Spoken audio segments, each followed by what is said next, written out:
يا حبيبي يا رسول الله صلى الله عليه وسلم وعلى آلك وأصحابك يا رحمة العالمين. الصلاة والسلام عليك يا أم المؤمنين. Assalamu alaikum wa rahmatullahi ta'ala wa barakatuh to Maulana and to all the participants. Welcome to tonight's session. And without any further delay, I'm handing over to Maulana for the topic of discussion. السلام عليكم ورحمة الله وبركاته. أعوذ بالله من الشيطان الرجيم. بسم الله الرحمن الرحيم. الحمد لله والصلاة والسلام على رسول الله صلى الله عليه وسلم وبعد. ويقول الله سبحانه وتعالى في القرآن المجيد والفرقان الحميد بعد أعوذ بالله من الشيطان الرجيم. بسم الله الرحمن الرحيم. ألا إن أولياء الله لا خوف عليهم ولا هم يحزنون الذين آمنوا وكانوا يتقون. ويقول الله سبحانه وتعالى في القرآن المجيد في مقام آخر ومن أصدق من الله حديثا ومن أصدق من الله قيلا. صدق الله المولانا العلي العظيم وصدق رسوله النبي الحبيب الأمين الكريم ونحن على ذلك لمن الشاهدين والشاكرين والحمد لله رب العالمين. All praise be to Allah, cherish and sustain of the worlds, and choicest blessings and salutations upon the Holy Prophet, Nabiyyuna Habibuna Muhammadur Rasulullah Sallallahu Alaihi Wasallam. Ghaus-e Azam bamane be sarosama madade, Ghaus-e Azam bamane be sarosama madade, Qibla-e di madade, Kaaba-o ima madade.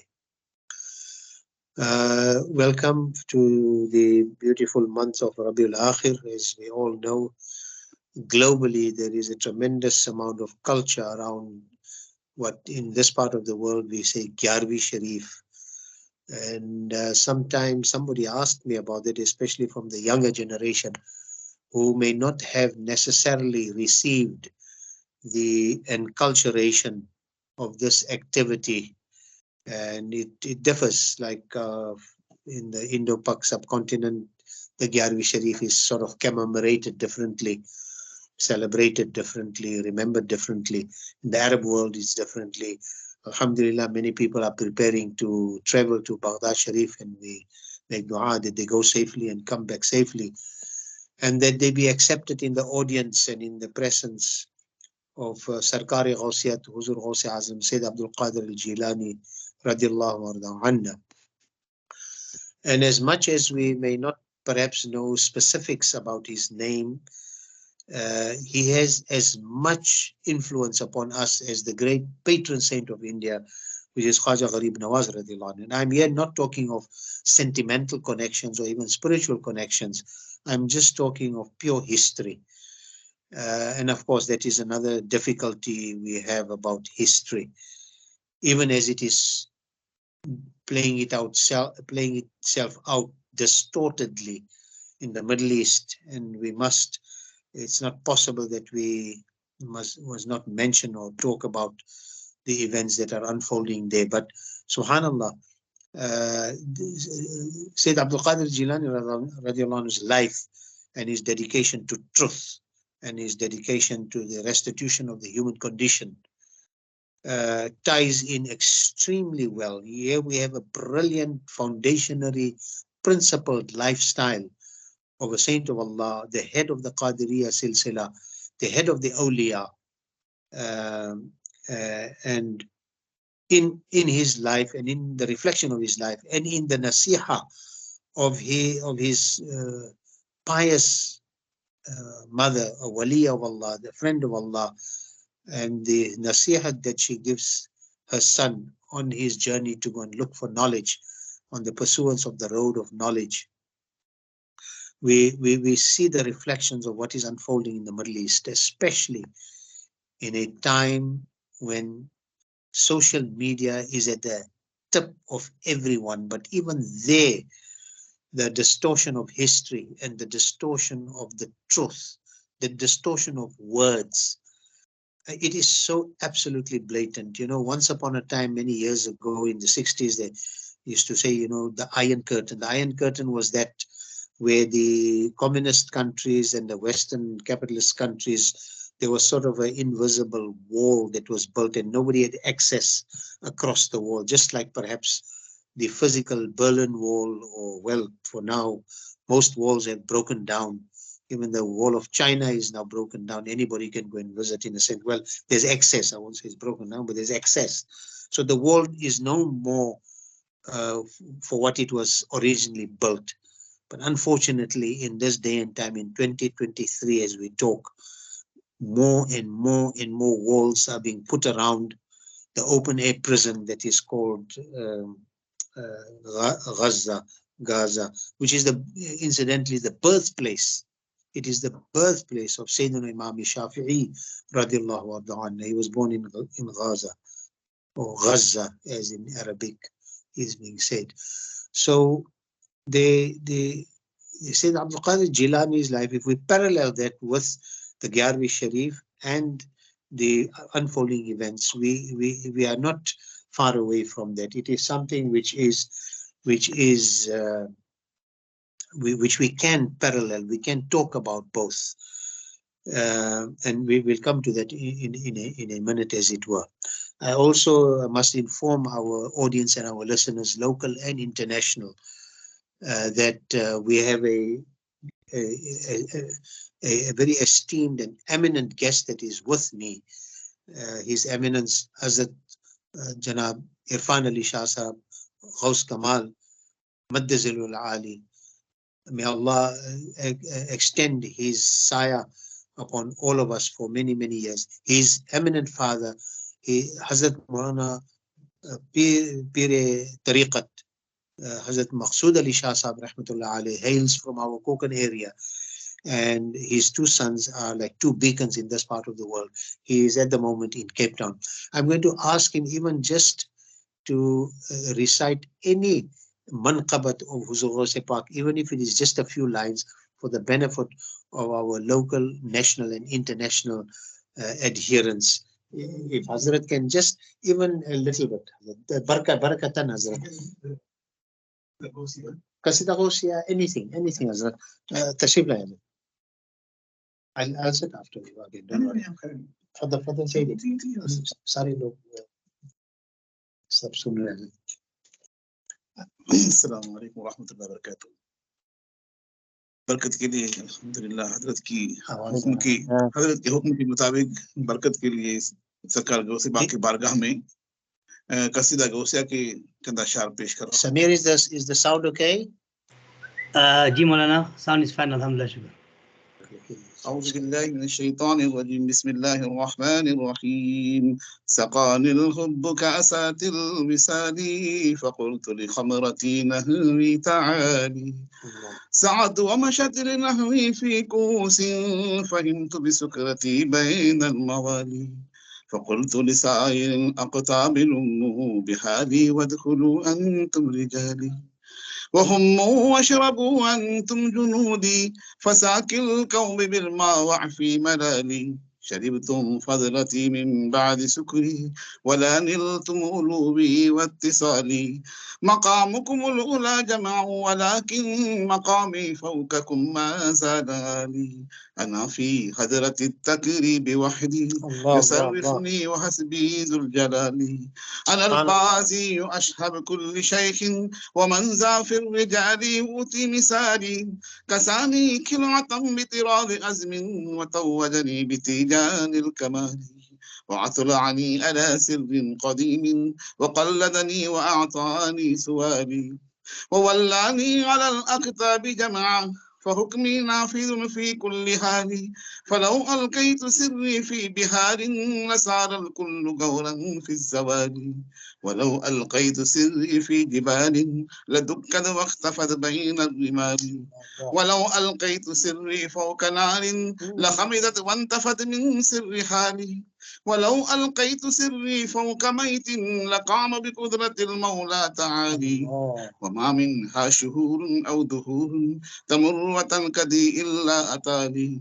وتخبرني بما يأتي ويجري وتؤلمني فأكثر عن جدالي مريدي وتف واشتح وجني ويفعل ما تشاء فالاسم علي مريدي لا تخف الله ربي أتاني رفعة نلت المنال تقولي في السماء والأرض دقت وشاوس السعادة قد بدالي بلاد الله ملكي تحت حكمي ووقتي قبل قلبي كالسفالي مريدي لا تخف واش فإني أزوم قاتل عند القتال نظرت إلى بلاد الله جمعا كخردلة على حكم اتصالي درست العلم حتى صرت قطبا ونلت السعد من مولى الموالي فمن في أولياء الله مثلي ومن في العلم والتسريف حالي رجالي في هواجرهم صيام وفي ظلم الليالي كاللعالي وكل ولي له قدم وإني على قدم النبي بدر الكمال نبي هاشمي مكي حجازي وجدي به نلت الموالي أنا الجيلي محي الدين اسمي وعلامي على رأس الجبال أنا الحسني والمخدى مقامي وأقدامي على عنق الرجال وعبد القادر المشهور اسمي وعبد القادر المشهور اسمي وعبد القادر المشهور اسمي وجدي صاحب العين الكمال وجدي صاحب العين الكمال وجدي صاحب العين الكمال تقبلني ولا تردد سؤالي تقبلني ولا تردد سؤالي تقبلني ولا تردد سؤالي أقسني سيدي انظر بحالي أقسني سيدي انظر بحالي أقسني سيدي انظر بحالي اللهم صل على سيدنا مولانا محمد معدن الجود والكرم وآله وصحبه وبارك وسلم صلاة وسلام عليك يا حبيبي يا سيدي يا رسول الله. MashaAllah, MashaAllah. That was our Hazrat that gave the Qasida Ghawsiya. Qasida Ghawsiya is not only a piece of poetry and a Qasida as it were, but in it, Sayyid Abdul Qadir Jeelani, with the permission of Allah, with the permission of his spiritual, actually his haqiqat, and it is for no mean reason that today there is not a place on earth that you will not find a Qadiri. So we are extremely happy for that barakat, because even in the recitation of this qasida there is a barakat. And at the end, I will ask Hazrat to make a dua with the barakat of this qasida, that all of the attendees, whatever Allah they wish from Allah, Allah will grant them. But also more importantly, that Allah subhanahu wa ta'ala removes the yoke of oppression that has been placed on the Palestinians as we sit and talk. They are being mercilessly decimated, and we make dua that by the barakat of the recitation of this immense, deeply spiritual qasida, in which he reveals his spiritual maqam, that Allah subhanahu wa ta'ala will make it easy. To come back, as we were saying, that the parallels between the life of Sayyidina Abdul Qadir Jeelani radiallahu anhu, or the lessons that we may learn. For example, today, I mean, it's not that we are prejudiced and biased. There are alternate medias. Of course, the world's media is blocking the truth that is happening.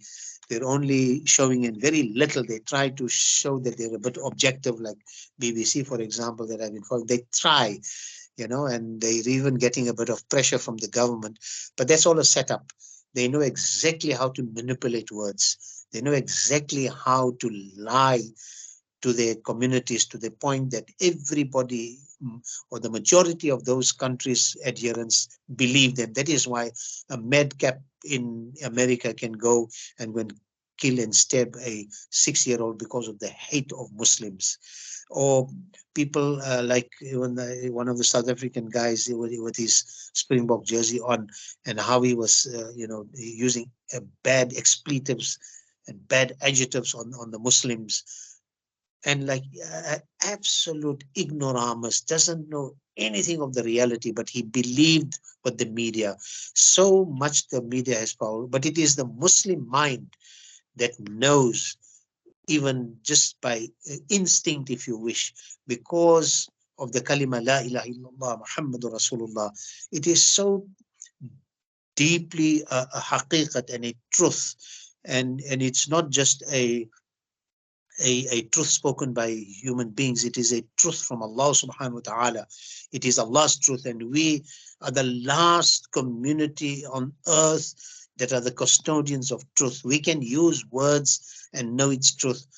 These truths have been lost by the Jews and by the Christian and all religious denominations. They have corrupted the divine books and pages and messages that were sent by the divine messengers to them.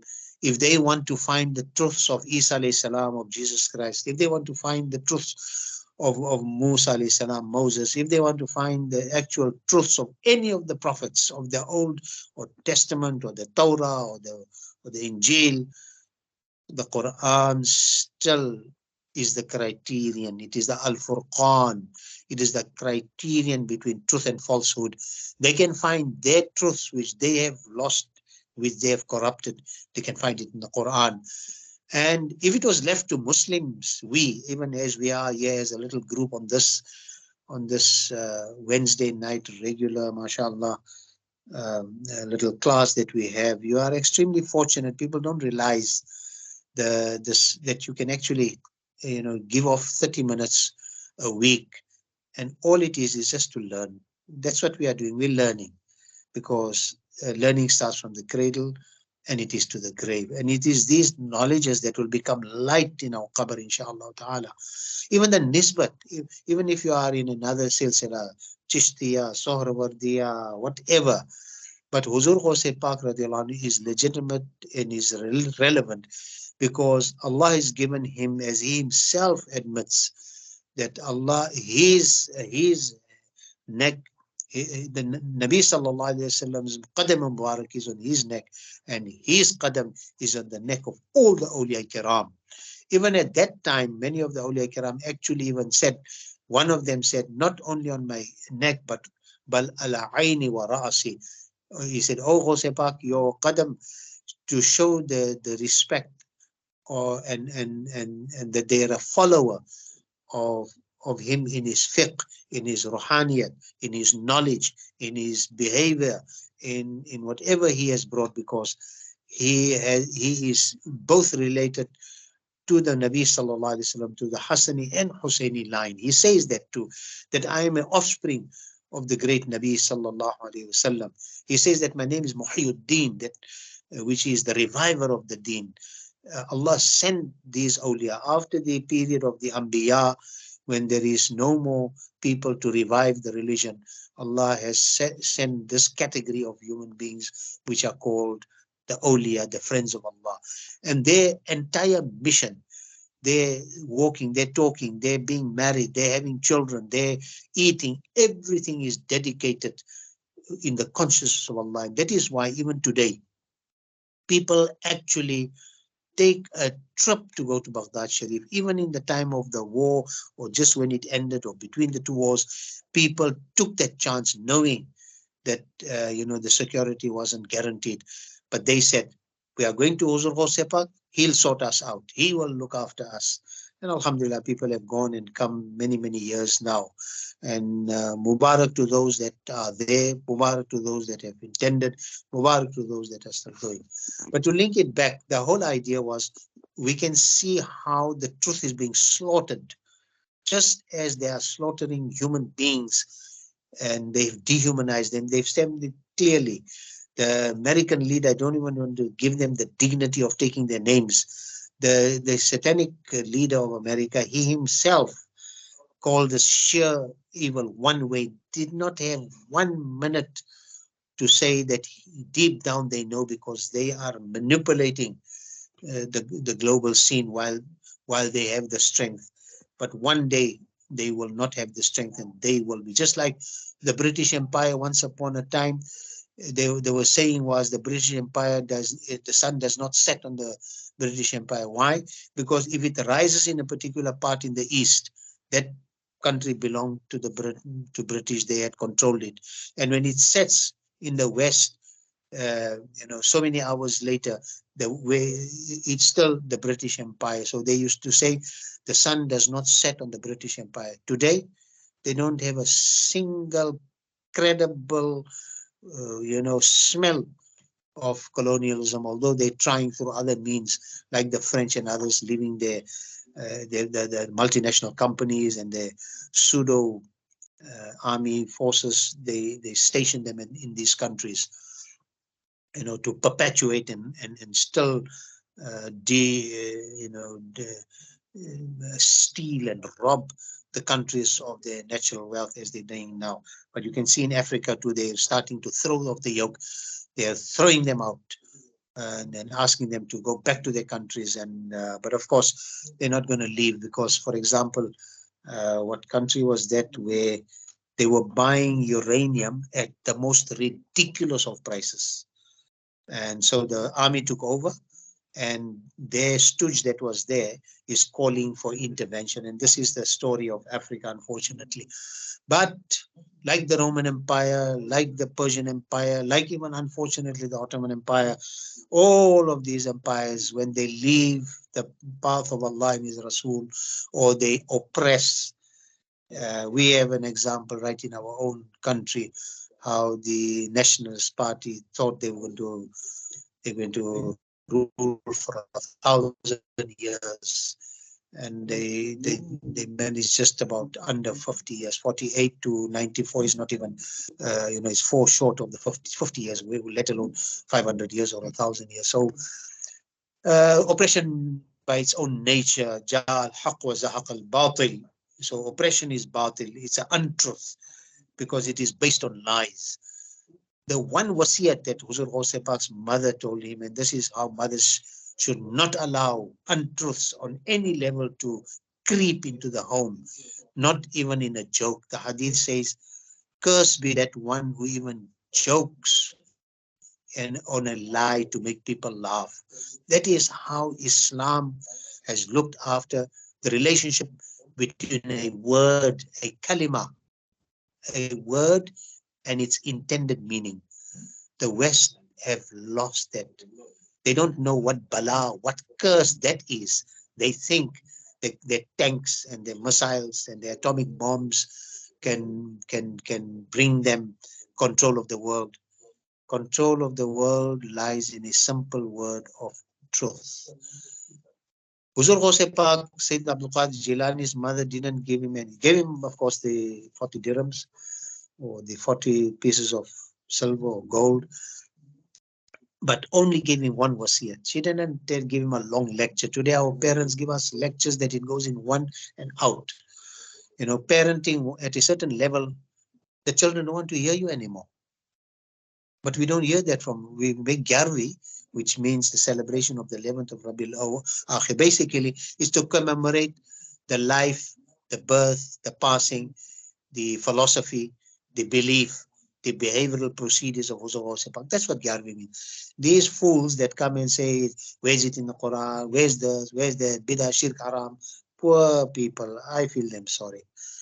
They don't see that it's just a commemoration. It's just a cultural word that we use, Garvi, meaning the 11th. So Ihda Ashara, you can call it. You can call it the 11th. You can call it Garvi Sharif. That is the Urdu and perhaps usage in Persian. But really what it is, that Allah wants this person who dedicated his life to truth, that his force of truth was so much that it is on the tongue of everybody all over the world. It is the most widespread of the Sufi silsilas, and it is still carrying on. And all sorts of people go and pay homage there. When I went there, I see how these people in, high-ranking officers come with their guards and everything, but they go and show their respect to the God of all gods there. Huzur Ghaus Paak radiallahu anhu. All types of people come. The whole representation of the humanity of Baghdad and further off come and pay the respects, because they believe that it is a place of barakah, that if they make a dua there, it's going to be accepted, that they make a tasbih there, Allah is going to accept it. I mean, it is something to think. Why? Only because his main mission in life was to tell the truth. If that we cannot get from Huzur Ghaus Paak, then you can make lots of Garvi, you can make take groups and groups and groups and go there, and you come back and you're a trustee of some place, or you're a teacher at an institute, or you're a husband in a home, and you don't learn that one, then I'm afraid then you've missed the boat. Then it's been a cultural tour, then it has been a holiday, you know, it has been a heritage tour. Yes, indeed, we give you that part. You went to Baghdad Sharif, you witnessed the place where he worked, where in the mountains, where he abandoned society for a while so that he could cleanse his mind and envelope, not just talk the truth, not just listen the truth, but live the truth. That's the difference with HAZRAT SAYYID ABDUL QADIR. We know the truth, we've learned the truth, but we cannot tell the truth. Not even in our businesses, not in our classrooms, not in our mosques, not on the minbar of the Rasul can we really, because there are what you call experiential truths. I'll give you an example. The one truth is the apple. Yes, an apple. You know it. It's an apple. Nobody can call it an orange now that we've named it as an apple. Seb, tofah, whatever, in whichever language. And you can define it. You can look at it. You can cut it open. You can put it under the microscope. You can apply metaphysical knowledges to try to find out the reality of that apple. But the only time that the true reality of an apple will be known by a simple act of taking the apple, crunching a bite into it, masticating it, tasting it, the various types of apples. Some are sweet, some are sour, some are sweet sour, some are powdery, some are crackly, some are soft, some are hard. Each different one. That is called the experiential reality and truth of an apple. Now we bring it into Islam. We make salah, we make a tasbih, we make a dua. But the experience of that truth only comes if the tongue is truthful. Yes, you are allowed on 2 occasions not to tell the truth, in a sense, not to reveal the truth, I'll put it rather. When it is a time of war, you don't tell the enemy where you are, what you're doing, how many armaments you got.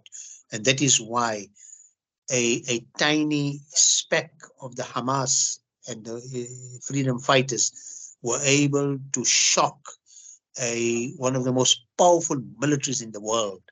It is because that they planned and they used what they call khida'a, which is not letting them, giving them an impression of that everything is quiet. In the meantime, they overwhelmed, you know, at least initially. And of course, because they've got the most powerful, one of the most powerful armies in the world, and the most advanced, they will exact revenge. But they won't have the courage to fight hand to hand. They will have to do it from a distance and obliterate their enemy as if they are not even you know, beings, leave alone human beings, even living beings. And that is how they have tried them. So the lesson we learn from the wasiyat of the mother of Huzur Ghaus Paak, that my boy, whatever you do, wherever you go, because you are a child of truth. You are conceived with truth. You have been imbibed with truth. You've been inspired with truth.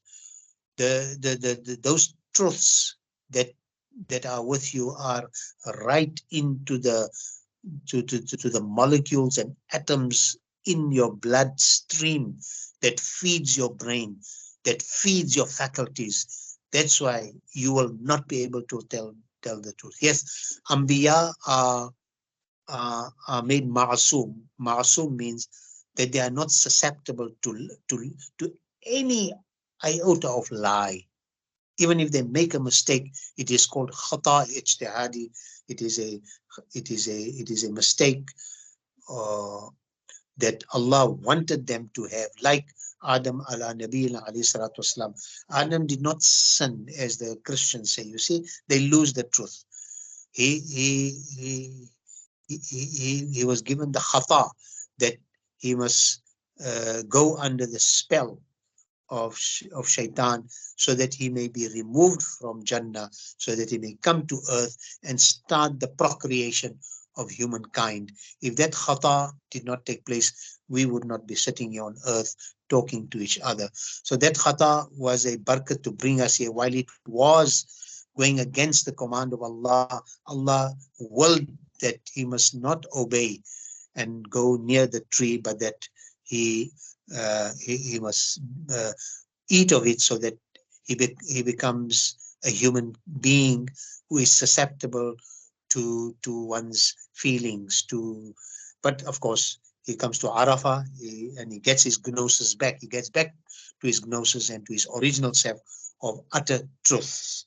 And then it says, from that true relationship of Hawa and Sayyidina Adam ala Nabiyina alayhi salatu wassalam, that we are all Bani Adam. Beautiful hadith which puts us into a beautiful relationship with our Adam alayhi salam.